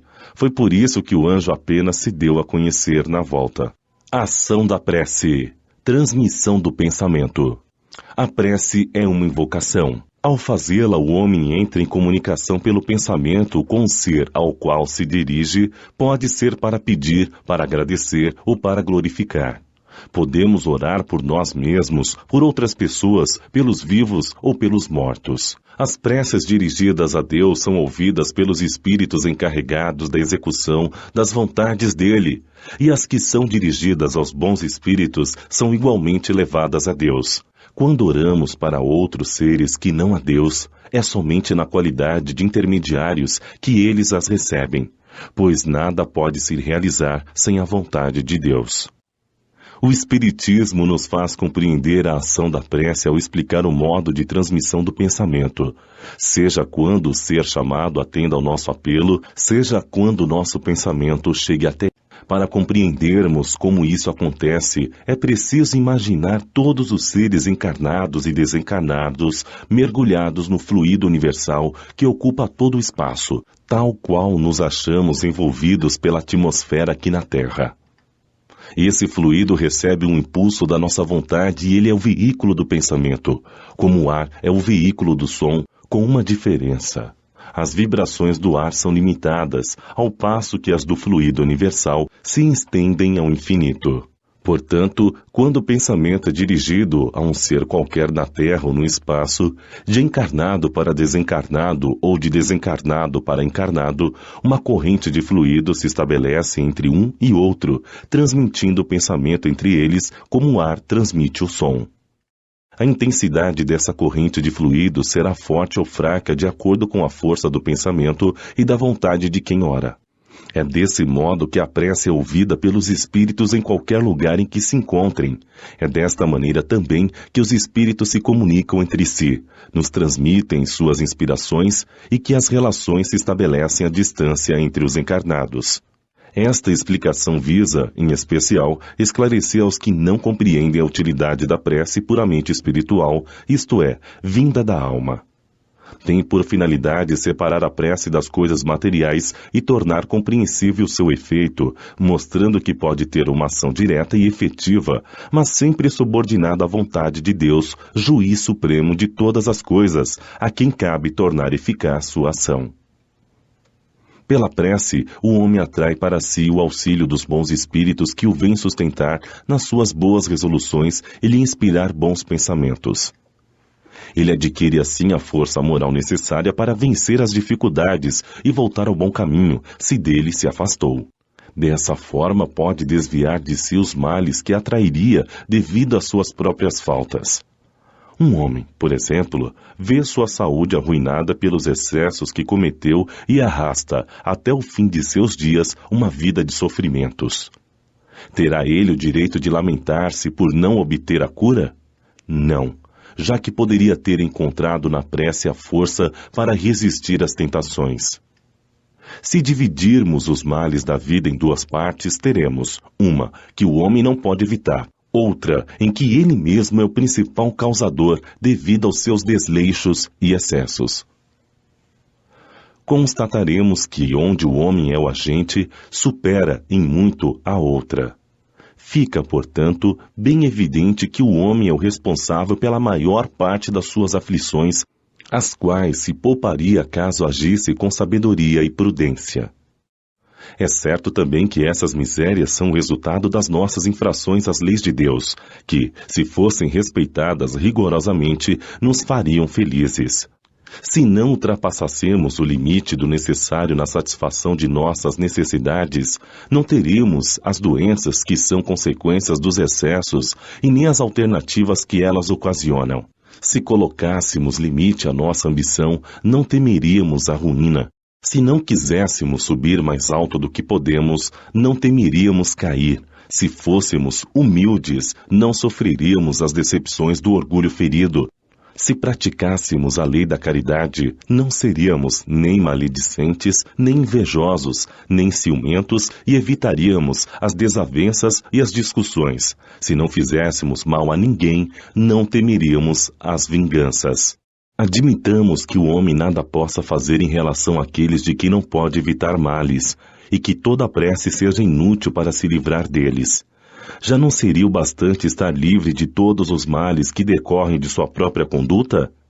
É neste caso que a ação da prece facilmente se compreende, já que ela tem por efeito atrair a inspiração salutar dos bons espíritos, pedir-lhes a força necessária para resistir aos maus pensamentos, cuja realização pode nos ser funesta. Neste caso, não é o mal que eles afastam de nós, mas é a nós mesmos que eles afastam do mau pensamento que pode nos causar o mal. Não impedem em nada os decretos de Deus, nem suspendem o curso das leis da natureza. Apenas evitam que infrinjamos essas leis, ao orientarem o nosso livre-arbítrio. Agem assim de maneira oculta, sem que se deem a perceber, para não nos considerarmos submissos à sua vontade. O homem se encontra, então, na posição daquele que solicita bons conselhos e os coloca em prática, mas é sempre livre para segui-los ou não. Deus quer que assim seja, para que ele tenha a responsabilidade de seus atos e para deixar-lhe o mérito de escolha entre o bem e o mal. O homem sempre pode obter isso se orar com fervor, e é neste caso que se podem explicar estas palavras: pede e obtereis. A eficiência da prece, mesmo reduzida a esta proporção, não seria de um imenso resultado? Estava reservado ao Espiritismo provar a sua ação ao revelar as relações que existem entre o mundo corporal e o mundo espiritual. Mas não é a isso somente que se limitam os efeitos da prece. A prece é recomendada por todos os espíritos. Renunciar à prece é negar a bondade de Deus, é recusar para si mesmo a sua assistência e para os outros o bem que lhes pode fazer. Ao atender o pedido que lhe é dirigido, Deus, frequentemente, tem em vista recompensar a intenção, o devotamento e a fé daquele que ora. É por isso que a prece do homem de bem tem mais mérito aos olhos de Deus e maior eficiência. O homem vicioso e mau não consegue orar com fervor e a confiança que são alcançados pelo sentimento da verdadeira piedade. Do coração do egoísta, daquele que apenas ora com os lábios, sairão da sua boca apenas palavras, mas não os sentimentos da caridade que dão à prece todo o seu poder. Compreende-se assim porque, instintivamente, pedimos preces em nosso favor àquelas pessoas cuja conduta nos parece ser agradável a Deus, pois serão melhor ouvidas. A prece aciona uma espécie de ação magnética entre aquele que ora e aquele a quem ela se dirige. Poderia-se pensar que o efeito da prece depende desse magnetismo, da força fluídica, daquele que ora, mas não é bem assim. Os espíritos têm a condição de poder acionar essa ação magnética fluídica sobre os homens e, em razão disso, complementam, quando se faz necessário, a insuficiência daquele que ora, seja agindo diretamente em seu próprio nome, seja dando-lhes naquele momento uma força excepcional, desde que os julguem dignos dessa ajuda ou quando ela possa ser proveitosa. O homem que não acredita ser suficientemente bom para praticar pela prece uma ação benéfica não deve, por isso, deixar de orar em favor de outro, por julgar-se indigno de ser escutado. A consciência de suas imperfeições é uma prova de humildade, sempre agradável a Deus, que leva em conta a intenção caridosa que o anima. Seu fervor e sua confiança em Deus são o primeiro passo de retorno ao bem e os bons espíritos se sentem felizes por encorajá-lo. A prece que nunca alcança graças é do orgulhoso, que só tem fé em seu poder, em seus méritos, que julga poder se sobrepor à vontade do Eterno. O poder da prece está no pensamento, não depende nem de palavras, nem do lugar, nem do momento, nem da forma como é feita. Pode-se orar em qualquer lugar e a qualquer hora, sozinho ou com mais pessoas. A influência do lugar ou do tempo de duração só se faz sentir nas condições que podem favorecer a meditação. A prece em conjunto tem uma ação mais poderosa quando todos os que oram se associam de coração a um mesmo pensamento e têm o mesmo objetivo. Por quê? Então, é como se muitos clamassem a uma só voz. Mas o que valerá estarem reunidos num grande número para orar, se cada um atuar isoladamente por sua própria conta? 100 pessoas reunidas podem orar como egoístas, enquanto 2 ou 3, unidas por um ideal comum, orarão como verdadeiros irmãos, filhos de Deus, e sua prece terá mais poder do que a daquelas 100 pessoas. Preces que se entendam. Se não entendo o que significam as palavras, serei um bárbaro para aquele com quem falo, e aquele que me fala será para mim um bárbaro. Se oro em uma língua que não entendo, meu coração ora, mas minha inteligência não colhe fruto. Se louveis a Deus apenas com o coração, como é que um homem dentre aqueles que só entendem sua própria língua responderá amém, no fim de vossa ação de graças, uma vez que não entende o que dizeis? Não é que vossa ação não seja boa, mas os outros não são edificados com ela. Paulo, primeira epístola aos Coríntios, capítulo 14, versículo 11, 14, 16 e 17. O valor da prece falada está ligado à compreensão que as palavras têm para quem as ouve. Porque é impossível ligar um pensamento àquilo que não se compreende e não se pode sentir com. Para a grande maioria, as preces numa língua que não se entenda são simplesmente uma série de palavras que não dizem nada ao espírito. Para que a prece toque o coração, é preciso que cada palavra transmita uma ideia, e se não é compreendida, não pode transmitir ideia nenhuma. Pode ser repetida como uma simples fórmula que tem mais ou menos virtudes, conforme o número de vezes que é repetida. Muitos oram por dever, alguns até mesmo por hábito, pelo que se julgam quites quando disserem uma prece um certo número de vezes predeterminado e nesta ou naquela ordem. Deus vê no íntimo dos corações, lê o pensamento e percebe a sinceridade, e é rebaixá-lo acreditar que ele seja mais sensível à maneira de orar do que à essência da prece. Da prece pelos mortos e pelos espíritos sofredores. Os espíritos sofredores clamam por preces, e elas lhes são proveitosas, porque ao ver que são lembrados, sentem-se mais reconfortados e menos infelizes. Além disso, a prece tem para eles uma ação mais direta. Reanima sua coragem, estimula neles o desejo de elevar-se pelo arrependimento, pela reparação e pode desviá-los do pensamento do mal. É nesse sentido que ela pode aliviar e abreviar-lhes os sofrimentos. Há pessoas que não admitem a prece pelos mortos porque, conforme creem, há para a alma duas alternativas apenas: ser salva ou condenada às penalidades eternas, resultando, em ambos os casos, na inutilidade da prece. Sem discutir o valor dessa crença, admitamos por um instante a existência dos sofrimentos eternos e imperdoáveis e que nossas preces sejam impotentes para pôr fim a isso. Perguntamos se, nesta hipótese, é lógico, é caridoso, é cristão não orar pelos condenados? Essas preces, por mais impotentes que sejam para libertá-los, não são para eles um sinal de piedade que pode suavizar seus sofrimentos? Na terra, quando um homem é condenado à prisão perpétua, mesmo quando não se tenha nenhuma esperança de obter para ele o perdão, é proibido a uma pessoa caridosa ir aliviar-lhe os sofrimentos? Quando alguém é atingido por um mal incurável e só porque não há nenhuma esperança de cura, deve-se abandoná-lo sem nenhuma consolação? Lembrai-vos de que entre os condenados pode estar uma pessoa que vos foi querida, um amigo, talvez um pai, uma mãe ou um filho, e só porque alguns pensam que ele não poderá ser perdoado, acaso lhe recusaríeis um copo de água para matar a sede? Um remédio para curar suas feridas? Não faríeis por ele o que faríeis por um prisioneiro? Não lhe daríeis uma prova de amor e de consolação? Negando-lhe tudo isso, não seríeis cristãos. Uma crença que endurece o coração não pode estar unida à de um Deus que coloca em primeiro lugar os deveres de amor ao próximo. Negar a eternidade dos sofrimentos não quer dizer que não existam penalidades temporárias, porque Deus, na sua justiça, não confunde o bem com o mal. Portanto, negar, neste caso, a eficiência da prece seria negar a eficiência da consolação, dos encorajamentos e dos bons conselhos. Seria negar a força que se recebe da assistência moral daqueles que nos querem bem. Outros se baseiam numa razão mais enganadora: a imutabilidade dos decretos divinos. Deus, dizem eles, não pode mudar as suas decisões a pedido das criaturas, porque, nesse caso, nada seria estável no mundo. O homem, portanto, não tem nada de pedir a Deus senão somente submeter-se e adorá-lo.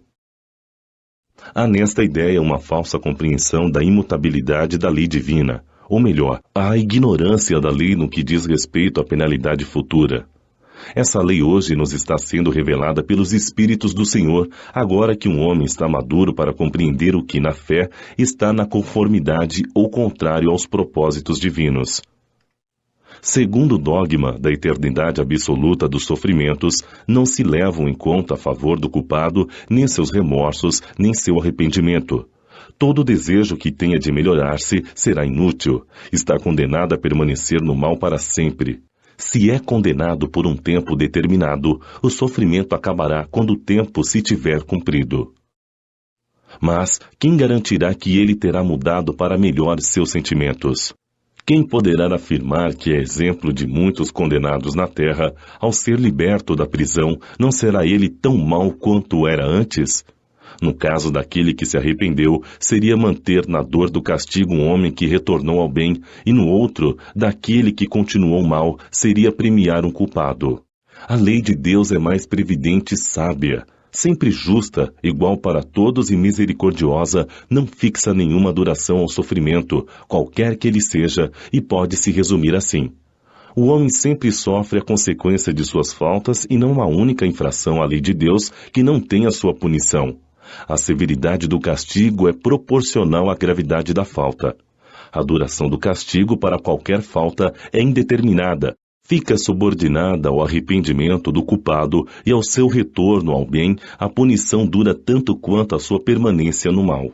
Será perpétua se a permanência no mal também o for, ou de curta duração se o arrependimento vier logo. Desde que o culpado clame por misericórdia, Deus o ouve e lhe dá esperança. Mas o simples arrependimento do mal não é suficiente. É preciso a reparação da falta. É por isso que o culpado é submetido a novas provas, nas quais pode, sempre pela ação da sua livre vontade, fazer o bem, reparando o mal que cometeu. O homem é, assim, constantemente o árbitro da sua própria sorte. Pode abreviar o seu suplício ou prolongá-lo indefinidamente. Sua felicidade ou sua infelicidade dependem da vontade que tenha de fazer o bem. Esta é a lei. Lei imutável, em concordância com a bondade e a justiça de Deus. Portanto, o espírito culpado e infeliz pode sempre salvar-se a si mesmo, e a lei de Deus lhe mostra quais as condições para isso. Na maioria das vezes, o que lhe falta é a vontade, a força e a coragem. Se, por nossas preces, nós lhe inspirarmos essa vontade, se o ampararmos e encorajarmos, se por nossos conselhos conseguir as luzes de que necessita ao invés de solicitar a Deus a abolição de sua lei, tornamo-nos os instrumentos de outra lei também sua, a de amor e de caridade, da qual nos permite participar para darmos, nós mesmos, uma prova de caridade. Instruções dos Espíritos. Maneira de orar. V. Monod, Bordeaux, 1862. O primeiro dever de toda criatura humana, o primeiro ato que deve assinalar o seu retorno à vida ativa de cada dia, é a prece. Quase todos oram, mas muito poucos sabem orar. Que importância terão perante o Senhor as frases que juntais umas às outras, sem compreender o que dizeis, por ser vosso hábito e um dever que cumpris, e que como todo dever vos pesa? Prece do cristão, do espírita ou de qualquer outro culto deve ser feita logo ao acordar, quando o espírito retomou o domínio do corpo após o sono. Deve elevar-se em agradecimento aos pés da majestade divina com humildade, do fundo da alma, agradecendo todos os benefícios recebidos até aquele dia, pela noite transcorrida, durante a qual vos foi permitido, embora inconscientemente, ir até junto de vossos amigos, vossos guias, para renovar, ao contato com eles, vossas forças e confiança. A prece deve elevar-se humilde aos pés do Senhor para lhe confessar a vossa fraqueza e suplicar amparo, indulgência e misericórdia. Ela deve ser profunda, pois é vossa alma que deve se elevar em direção ao Criador, devendo transfigurar-se como Jesus no Tabor, e chegar ao Senhor branca e radiosa de esperança e de amor. Vossa prece deve conter o pedido das graças de que tendes necessidade, mas das autênticas necessidades. É inútil pedir ao Senhor para encurtar vossas provas, para vos dar alegrias e riquezas. Rogai-lhe para vos conceder os bens mais preciosos, a paciência, a resignação e a fé.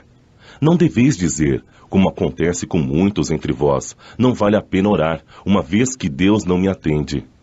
Que pedis a Deus na maior parte das vezes? Já vos lembrastes de pedir-lhe a vossa melhoria moral? Não, poucas vezes o fazeis. Contudo, estáis sempre pedindo sucesso em vosso empreendimento na terra e frequentemente dizeis, Deus não se ocupa conosco, se o fizesse não haveria tantas injustiças. Insensatos, ingratos, se analisasseis honestamente o fundo de vossa consciência, encontraríeis quase sempre, em vós mesmos, o ponto de partida dos males dos quais vos lamentais. Pede, antes de todas as coisas, vossa melhoria, e vereis que imensidão de graças e de consolações se derramarão sobre vós. Deveis orar sempre sem que, para isso, seja preciso vos recolherdes ao vosso oratório, ou vos exibirdes de joelhos nas praças públicas. Durante a jornada diária de trabalho, a prece deve constar como parte do cumprimento dos vossos deveres, qualquer que seja a natureza deles, sem exceção. Não é um ato de amor para com o Senhor assistir os vossos irmãos em qualquer necessidade, moral ou física? Não é um ato de reconhecimento elevar o vosso pensamento a Deus quando uma felicidade vos chega, um acidente é evitado, até mesmo quando uma contrariedade vos atinja somente de leve? Portanto, deveis sempre agradecer em pensamento. Sede abençoado, meu Pai.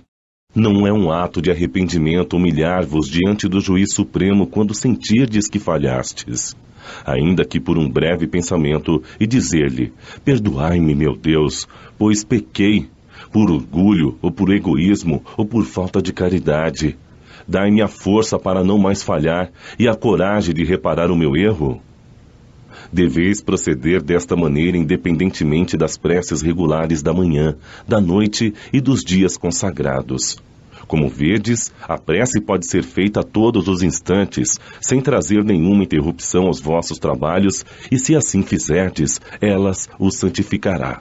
Acreditai que apenas um destes pensamentos, partindo do coração, é mais ouvido por vosso Pai Celestial do que as longas preces ditas por hábito, muitas vezes sem causa determinada, as quais a hora convencionada vos lembra automaticamente que chegou o momento da prece.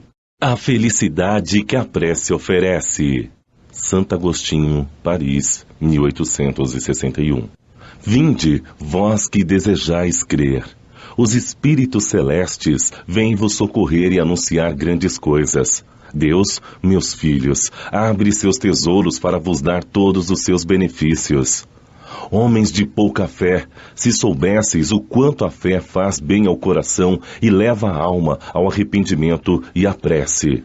A prece, como são tocantes as palavras que saem dos lábios na hora da prece. A prece é o orvalho divino que tranquiliza o calor excessivo das paixões. A prece, filha primeira da fé, nos conduz ao caminho que nos leva a Deus. No recolhimento e na solidão, estais com Deus. Para vós não há mais mistérios. Na prece, Deus se revela. Apóstolos do pensamento, a prece vos leva a conhecer a verdadeira vida. Vossa alma se desprende da matéria e se eleva a mundos infinitos e celestes que os pobres humanos desconhecem. Caminhai, caminhai pelas sendas da prece e ouvirei as vozes dos anjos. Que harmonia! Não é mais o ruído confuso e os sons estridentes da terra. São as liras dos arcanjos, são as vozes doces e suaves dos serafins, mais leves que as brisas da manhã quando brincam nas folhagens de vossos bosques. Em que delícias caminhareis! Vossa linguagem é pobre para poder definir a felicidade que vos envolverá, por assim dizer, por todos os poros, quando, ao orar, se atinge essa fonte de frescor e de vida. Doces vozes, deliciosos perfumes, que a alma ouve e sente quando se lança nessas esferas desconhecidas e habitadas pela prece. Sem o peso dos desejos carnais, todas as aspirações são divinas. E vós também orai como Cristo levando sua cruz ao Gólgota, ao Calvário. Carregai a vossa cruz e sentireis em vossas almas as mesmas doces emoções que o Senhor sentiu, embora carregando a cruz infame. O Senhor ia morrer, mas para viver a vida celeste na morada do Pai.